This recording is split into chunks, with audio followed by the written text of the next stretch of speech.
Audio Branding Congress 2011, and with me today I have Dag Piper. He is one of our jury members and also an expert on multisensory marketing. Tell me what that means, Dag. Hi. Yes, what is multisensory marketing? Multisensory marketing is about connecting the senses, all the senses, to the marketing strategy.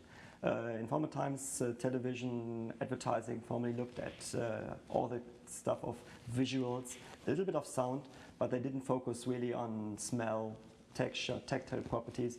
And in today's world, it's important that all the products, all the brands, and specifically the whole holistic marketing strategy is including all the senses human beings have.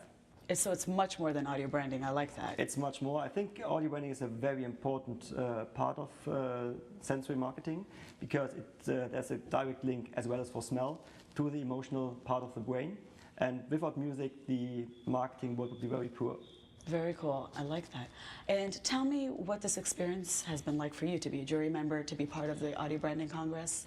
I was very, very happy when I learned that I would be part of the jury this year in 2011. And it was a happy time because, in fact, the jury met all together virtually, and we exchanged a little bit about, okay, what are the different proposals. We had in total 13 which were presented, and then we've chosen 6 out of 13 which are presented today. And I think we made a good choice because up to now I really saw fantastic presentations and with a huge impact, and I think that after this Congress, the world of sound branding will be very different. I agree with you.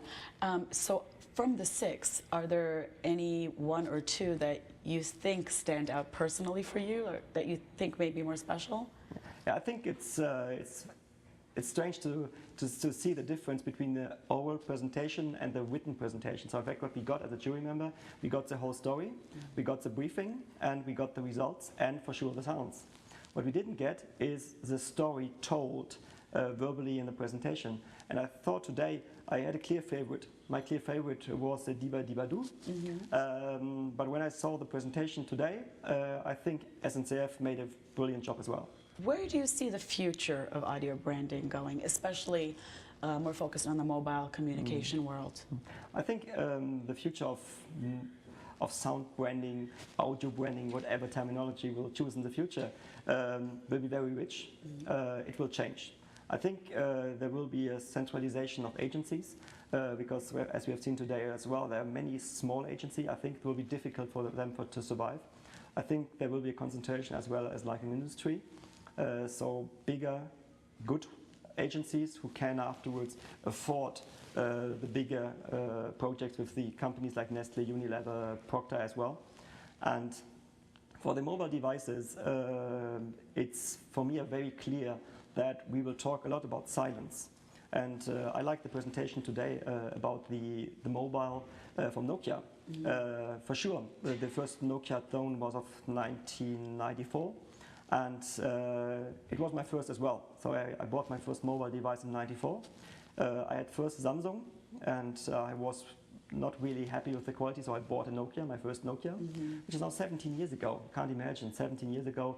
And at the time, people told me, okay, you're a completely bullshitter. Why do you need a mobile phone? And I told them, in 20 years, we will have 2 mobile phones. And I was almost right. I think the silence will be very important for the mobile devices, and I'm pretty sure that we will not talk a lot about the kind of ringtones. In the future we will talk about tactile tones. So what I mean by this is I worked with some partners regarding what vibration could look like, because if you today in a conference they ask you switch off your mobile phone or put it on silence, and silence normally means vibrating. And for the moment, there's only one vibrating. And I think you can feel in a very close future who calls you by just modifying the tactile properties of your vibration in the mobile phone. So depending on the way it vibrates, it'll alert you on who's really calling. Today you can adapt your mobile device by saying, okay, this is a ringtone for my girlfriend, this is a ringtone of my kids, this is a ringtone of grandma, this is a ringtone of mother-in-law, don't take the call. And so in the future it might be, in the close future I think, will be not so far. There are a lot of tactile experts in Germany working on this kind of stuff, and I'm pretty much convinced, because you can clearly see different target groups. My target group of being an older guy and the target of my kids. So my daughter, she has 13 years old, and she has no idea about ringtones. What she's doing, she's changing every second day her ringtone in just integrating her favorite song.